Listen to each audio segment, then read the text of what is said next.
This is Ancient Political Philosophy on Wednesday, November 18th.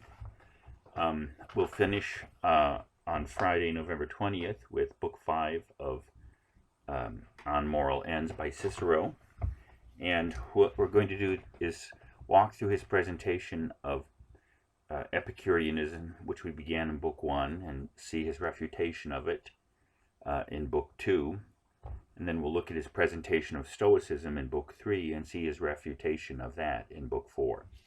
And so Cicero does a pretty good job, as he has his characters say. He does a pretty good job of being fair to these twin philosophies by having adept advocates of them come forth and present them. And so what's Epicureanism? Pleasurism, hedonism. I kind of summarize it in my notes here. It's the core elements: pleasure, physical pleasure. Pleasure is the absence of pain. Materialism, physics of atomism, all virtue, all human pursuits redefined in terms of pleasure. And freedom from fear of death itself, if you know how to live properly. And freedom from fear of the gods, and a certain bliss in not being under the sway of superstitious belief in the gods or under the sway of false philosophies.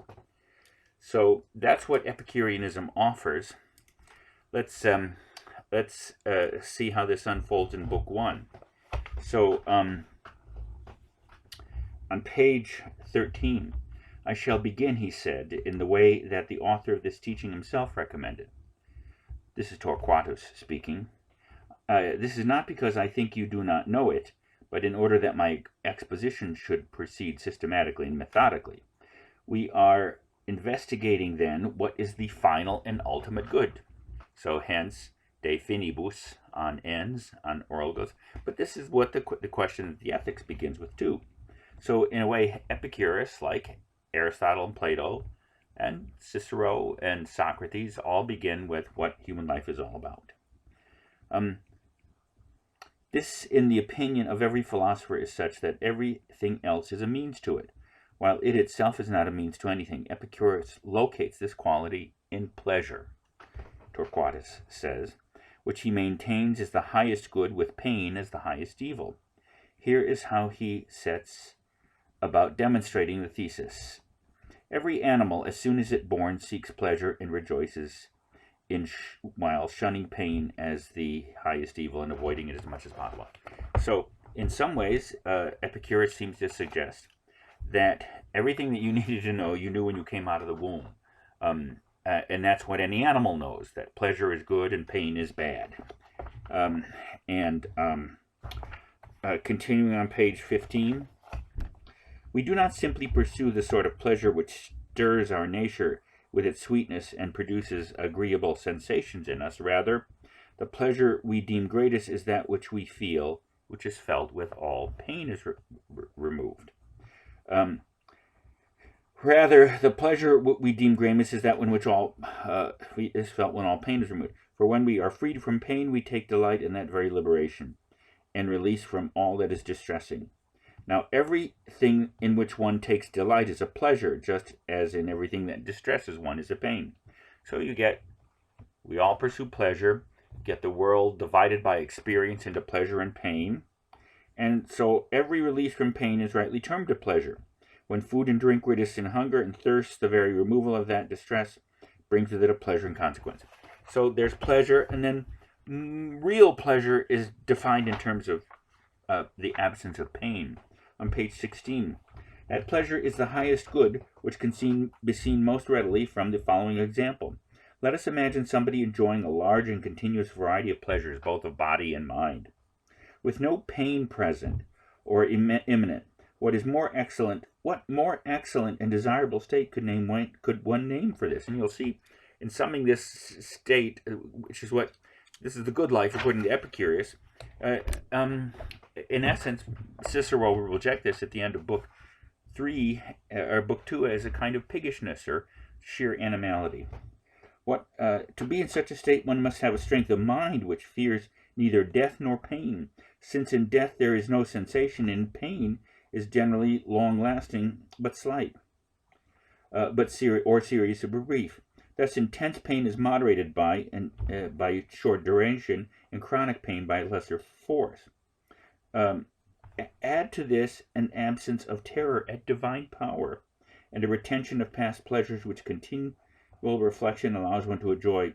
And what could be added to make things better? There you have it, the best of all possible worlds. So, by the way, you'll note there's this kind of tension or ambiguity. Our pleasures are essentially animalistic. Animals know how to be happy. We're the ones that make ourselves misery by inventing stories of the gods and that the universe is about something else other than having a good time. So we delude ourselves into unhappiness. And in reality, there is a kind of unique human happiness to knowing that there's no human happiness other than animal happiness and pleasure. On page 19, another amplification of the core elements. So this is the redefinition of justice and the other virtues in terms of physical pleasure. Only justice remains, and then we will have discussed all the virtues. But here, too, there are pretty similar things to be said. I have demonstrated that wisdom, temperance, and courage are so closely connected with pleasure that they cannot be severed or detached from it at all. The same judgment is to be made in the case of justice. Not only does justice never harm anyone, but on the contrast, it also brings some benefit. Through its own power and nature, it calms the spirits and offers hope that none of the resources which an uncorrupt nature requires will be lacking. So all the virtues can be refined in terms of pointing to or pleasure and painting away from pain. And you kind of get, I think, this nice summary statement on page 23, close to the end of book 1. Thus, and this intensifies the fact that Epicureanism is a complete system of human identity, of morality, of behavior, of scientific truth, and also a psychology, and a cosmology. So here he connects the physical ground of it, literally that underneath the ethical and moral system and philosophic system of Epicurus and Epicureanism is a physics. From Democritus, the Greek atomistic philosopher in particular. Thus physics gives us the courage to face down fear of death, and the strength of purpose to combat religious terror. It provides peace of mind by lifting the veil of ignorance from the secrets of the universe, and self-control by explaining the nature and varieties of desire. Finally, as I have showed, it hands down a criterion of knowledge and with judgment thereby given a foundation of method of distinguishing truth from falsehood. So that's a pretty comprehensive presentation of Epicureanism in Book 1. And at the beginning of Book 2, Cicero comes forth and refutes Epicureanism. As we'll see, the first two comments, I want to make 6 essential points about this refutation. One, that in it, in order to refute Epicurus, Cicero has to bring forth the essence of philosophy, the beginning of philosophy, definition. And as you'll see, Epicurus did not think that we needed much definition. That definition was kind of word games.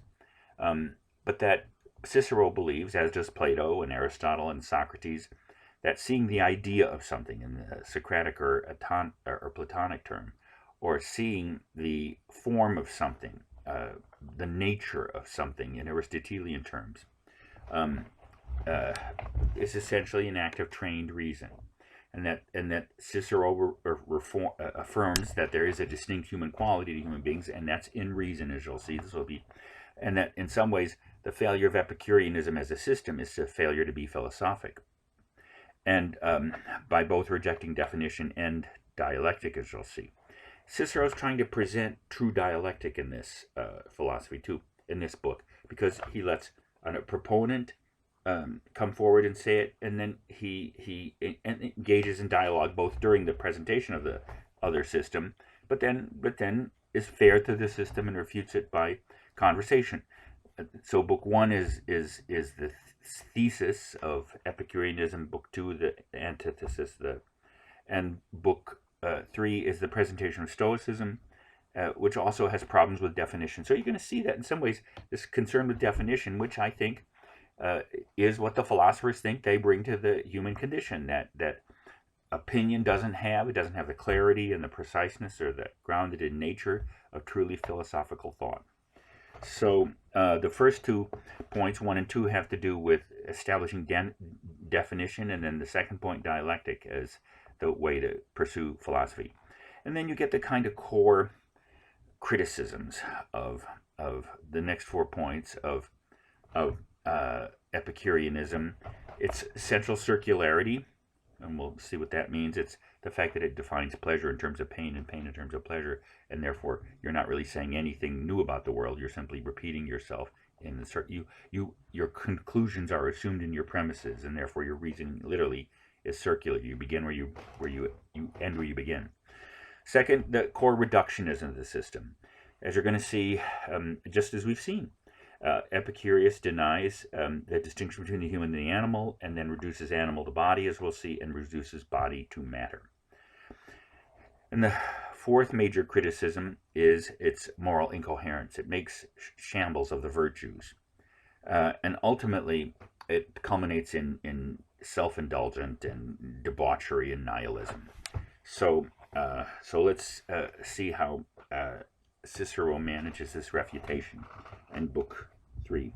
So on page 27, in philosophical inquiry, every discourse which is to proceed methodically and systematically must begin with a preface, like those who find in certain legal formulae the matter at hand as follows. This enables the parties to the depth to agree on the subject debate is. Plato set out this procedure in the Phaedrus, and Epicurus approved of it and felt it up. But he failed to see the most obvious consequence. He says he's not interested in defining his terms, but without this, it can often be impossible for the disputants to reach agreement. So philosophy has to begin with reason, stating what it's talking about, so that the mind can be directed clearly to understand what it's pursuing.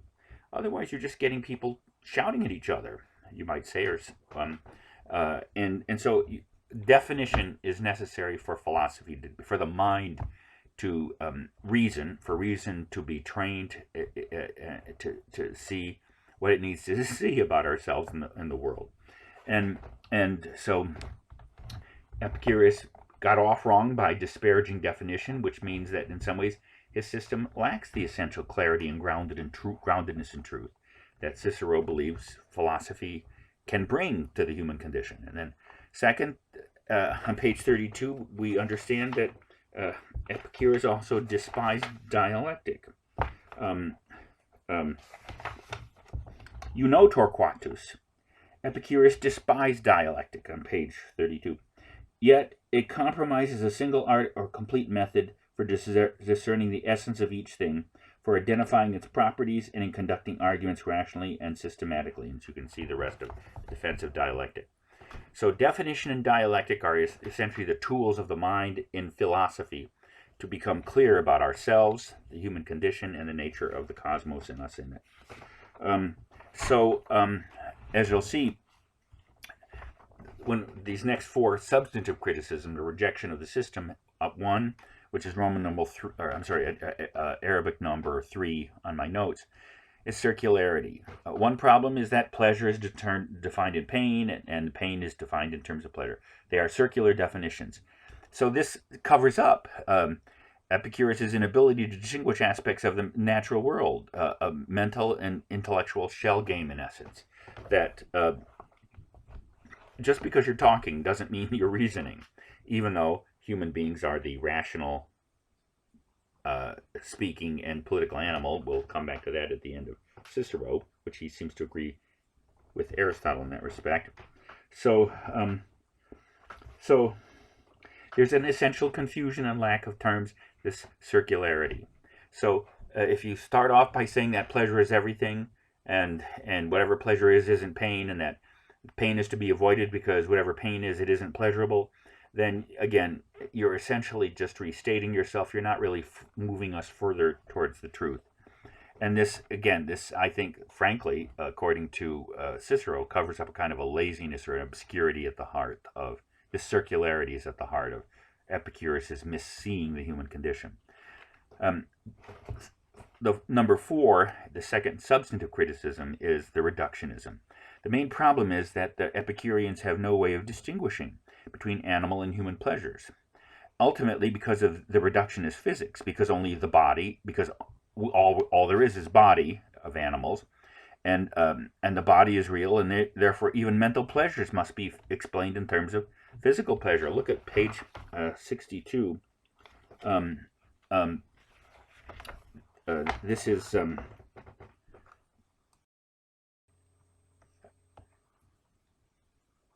again on 62 in Book 2.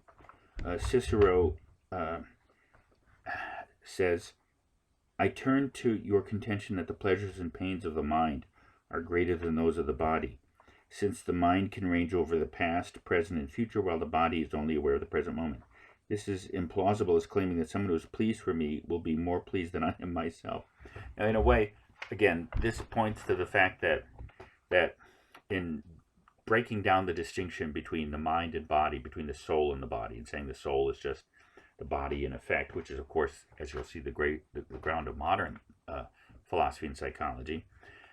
But the idea that that everything human has to be explained in terms of a physical cause or an animal state of consciousness. So in a way, you get this odd sense that human consciousness isn't a real grasp of the world. It's a illusion. It's based upon the superiority of that there's something different going in mind and body.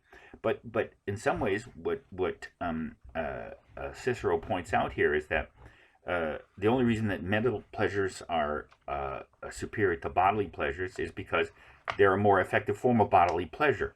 Because you can remember them in the past and imagine them in the future, whereas in simple, real bodily pleasure, it's only while it's happening. And so in some ways, the Epicureans want to establish that there's some unique human quality to consciousness, but it turns out it's only remembering longer and more effectively and in repose our animal pleasures. And so the third major criticism, which is number 5 in my points to make on Book 3, is that it ends up in moral incoherence. And on page 50, I should say, you get some example of this. It is impossible, therefore, to defend or uphold virtue if everything is to be regulated by pleasure. One ought not to be regarded as good and just if one refrains from wrongdoing merely to avoid suffering harm. I am sure you know the verse that begins, no one is righteous whose righteousness, blank, blank, blank, blank. Regard nothing as truer. Fear does not make one just, or at least keep one to the fear if the fear vanishes. And no one will fear if one can keep the wrongdoing secret or has sufficient power to press on with it regardless. We will undoubtedly end up here with a preference to be thought good without being so, over being good but not being thought so. Hence your school, and this is its most shameful aspect, offers us a sham justice in exchange for the genuine article and teaches us in effect to disparage our own trusty conscience and chase after the fallible suppositions of others. So it talks about virtues, it tries to give guidance to human beings, but it actually undermines the coherence of moral or virtue teaching, because it turns out it breaks down the distinction between them and actually reduces and redefines the spiritual or mental virtues in terms of physical pleasures. And last, on page, to sort of summarize the core rejection, and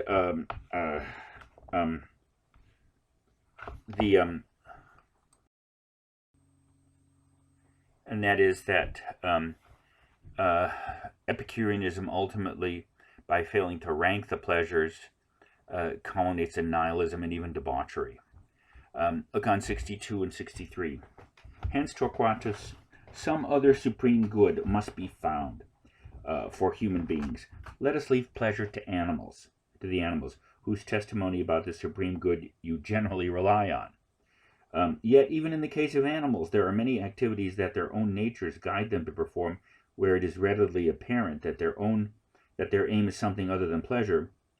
Consider the devotion they show in giving birth to and rearing their young. So, in some ways, as you see that Epicureanism even is sort of an insult to animals, but here it seems to me you get the you get the core criticism on page 63. If pleasure were the supreme good, as you claim, then the ideal would be to spend our days and nights experiencing the most intense pleasure, without a break, all our senses aroused and drenched, so to speak, with every delight. But which human beings worthy of the name would want to spend even one whole day with that kind of pleasure? There probably are a lot of human beings who would want to spend one whole day. But what's he saying here? I mean, look, your view of what the noble life is, what the beautiful life is, what the good life is to get high and then go to it with every sensory organ and every physical pleasure you can until you're sated and perhaps pass out. Well, I mean, that's good for grazing cows or gorging pigs or high school or fraternity boys, fraternity members who live to get drunk and get drunk to get more drunk. In other words, there's nothing ultimately you can say why that kind of endless debauched self-gratification, this kind of masturbatory life of just gratifying your sensual pleasures, you have no principled stand to say why that's not a bad thing. Did I just say that the correct way? You have no way. That's your teaching essentially lays out in front of human beings. So if that's what being a human being is, then it's not much more than the trough or the whorehouse or God knows what, with just and add a little bit of inebriation or sensory distortion in there. So I think that's the whole thrust. Its hedonism reveals its nihilism, and its nihilism culminates in an inability to guide human beings away from the worst and most debasing activities as the definition of human life. That's the consequence of Epicureanism.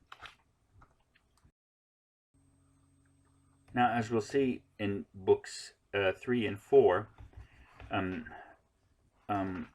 Cicero will criticize Stoicism, but it's important to see, well, first of all, as you'll see that this is a quite different view of the universe than Epicureanism. There is a good in Stoicism, and the all is God and good. In some ways, when you study Stoicism and Stoicism, as I mentioned in my comments in my last lecture introducing Cicero and the Roman world, Stoicism was very powerful, and it has a kind of an ennobling effect on its character. And you're going to see that it's almost a religious philosophy or a religious system, not unlike something like a Western version of Zen Buddhism. If you studied Zen, kind of a relief from suffering by understanding that all of suffering is illusion. And there's a certain sense in which Stoicism comes very close to almost the universe driven by God, as you'll see, where everything is almost divine will. In that sense, Stoicism comes close to certain aspects of biblical faith. And as I mentioned on Monday, some people even argue that there was some Stoic influence on Paul and the origins of Christian meditation in the Christian world. Stoicism also, by the way, is still a powerful philosophy for many moderns too.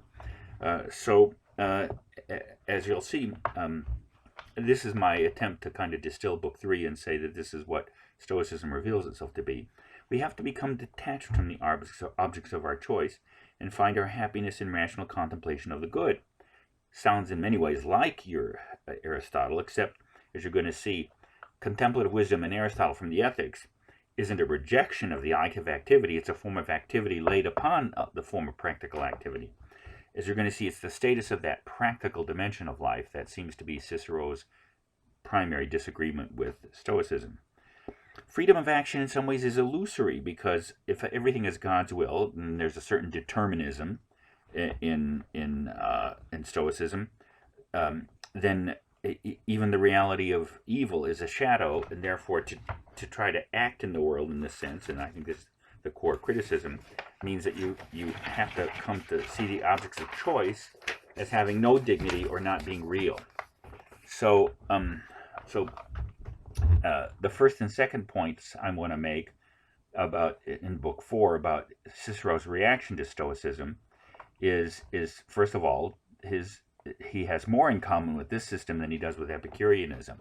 And if you turn to page 77, he speaks to Cato after letting Cato present this philosophy in Book 3. How lucidly your language conveys your exact meaning, Cato, on page 77. Cato exclaims this. You seem to me to be teaching philosophy Latin, and as it were, granting her Roman citizenship. Previously, she had looked like a mere visitor to Rome, unable to express herself in our idioms, particularly in the case of the Stoic doctrine with its elaborate and subtle use of both ideas and terminology. So in some ways, I think Cicero appreciates that some of the uplifting character of Socratic, Platonic, and Aristotelian philosophy has penetrated into the Roman world.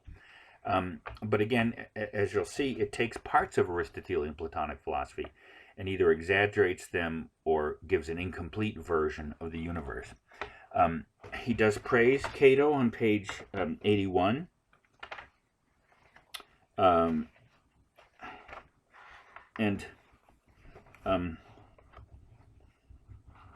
This is where I think on page 81 you'll see this is where Cicero shares with the Stoics the notion of the critical notion of ranking activities and pleasures.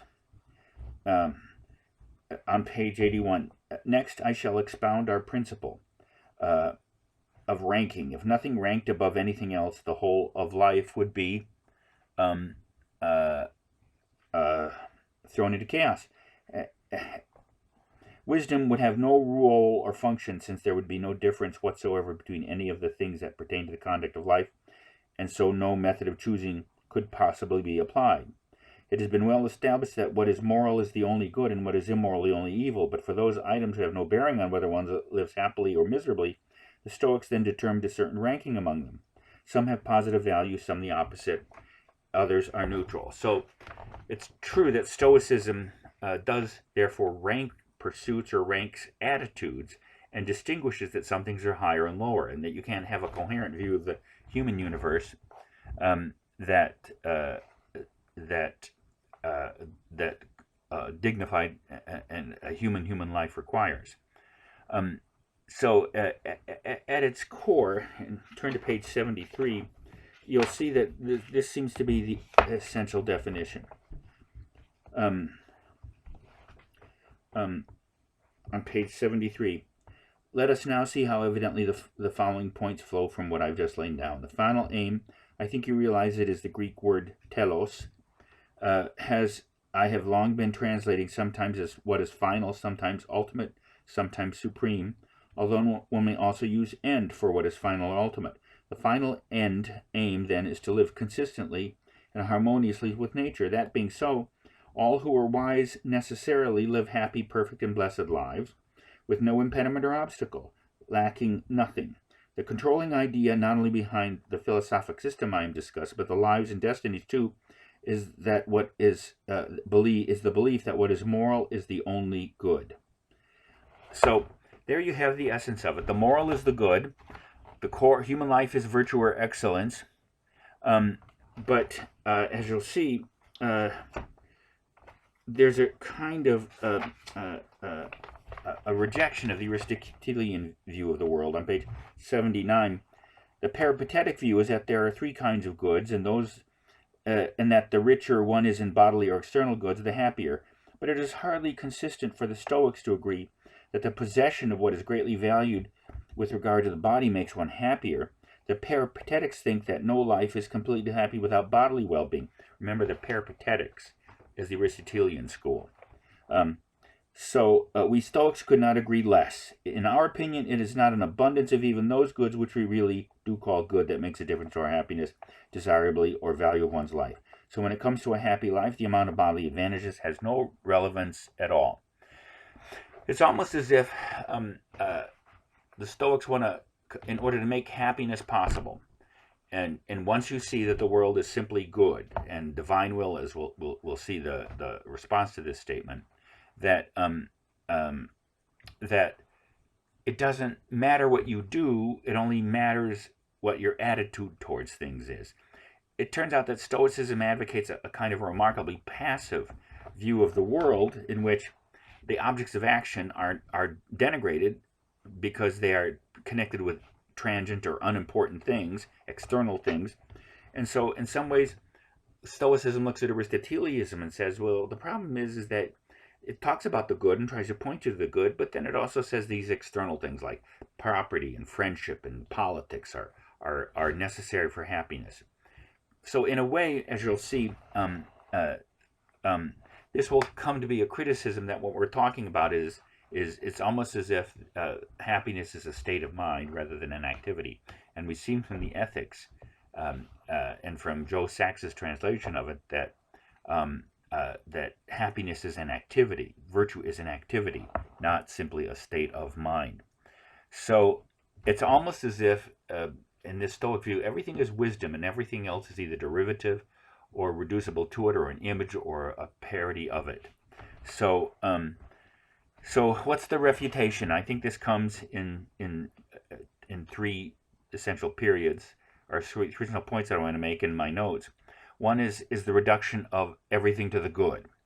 And on page 85, you sort of get Cicero's view of this idea that while the good exists, and the good is the end of all things, the good isn't all there is. On page 85, the Stoics hold that the universe is ruled by divine will, and that it is virtually a single city and state shared by humans and gods. Each one of us is a part of this universe. It follows naturally from this that we value the common good more than our own. Laws that value the welfare of all above the welfare of individuals. In the same way that one who is good and wise, law-abiding and mindful of civic duty, considers the good of all more than any particular individual themselves, even to betray one's country is no more despicable than to neglect common advantage and welfare for the sake of one's own. That's why a preparedness to die for one's country is so laudable. It is right and proper that we love our homeland 100 more than ourselves.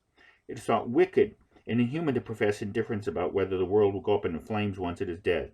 So, in some ways, in seeing behind the operation and the construction of the universe, a world simply moved by divine will, the idea that there's anything bad in the world simply becomes a form of illusion. And in a sense, knowing that natural goodness exists, which clearly is also Socratic, Platonic, and Aristotelian, but denying, by suggesting that's all there is in the world, converts the complex notion of nature in Plato and Aristotle to, in some ways, a kind of a religious vision in which chance and evil really aren't forces in the world. So that notion that all there is good, and that while, as we saw in the Republic and in Aristotle, the world is good, yet the world is complex and it's not simply good. This leads to the second rejection of I think, Stoicism by Cicero, and that the happy life becomes a state of mind. It's almost a condition. The point of reason discovering the truth of divine goodness is to allow you to trust in that universal goodness and to let go of the illusions out of which unhappiness comes. So happiness is more a state of mind than an activity. Externality is not real, and acting on externalities such as property or friendship or political activity is distracting you away from the essential reality of the divine nature of the world, and taking you away from what real inner peace is. And on page, you get some sense of this on page 99. Now I ask that the Stoics, or rather you, since no one is better qualified to tell us from the start, how they start from the same principles, but manage to end up with the supreme good of living morally, since that was what living virtuously or living in harmony with nature is. How and where did you suddenly abandon the body and all those things that are in accordance with nature, but not in our power, finally discarding appropriate action itself? How is it that so many of the things originally commended by nature are suddenly forsaken by wisdom? Even if we are seeking the supreme good not of a human being, but of some living creature who had nothing but a mind, let us imagine that there is such a creature, and this will help us discover the truth that even then a mind would not accept the end you're proposing. It would want health and freedom from pain. All those aspects, the external and objects of activity that Aristotle says is happiness in the Ethics. And on page 102, 101 and 102,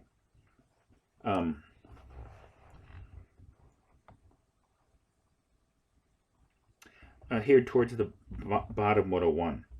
It is generally agreed that wisdom's duty and task, and continuing on 102, is the cultivation of the human person.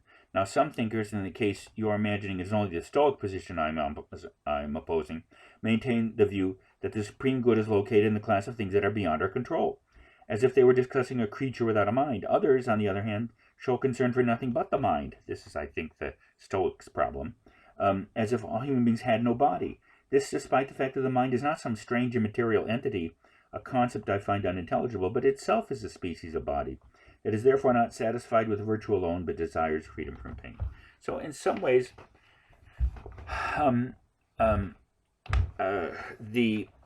rejection of the Stoics is in trying to find some principle, moral goodness, and wisdom other than physical pleasure. They abandon the complexity of the world that we live in and actually turn human life into a kind of passive contemplation, or withdrawing away from the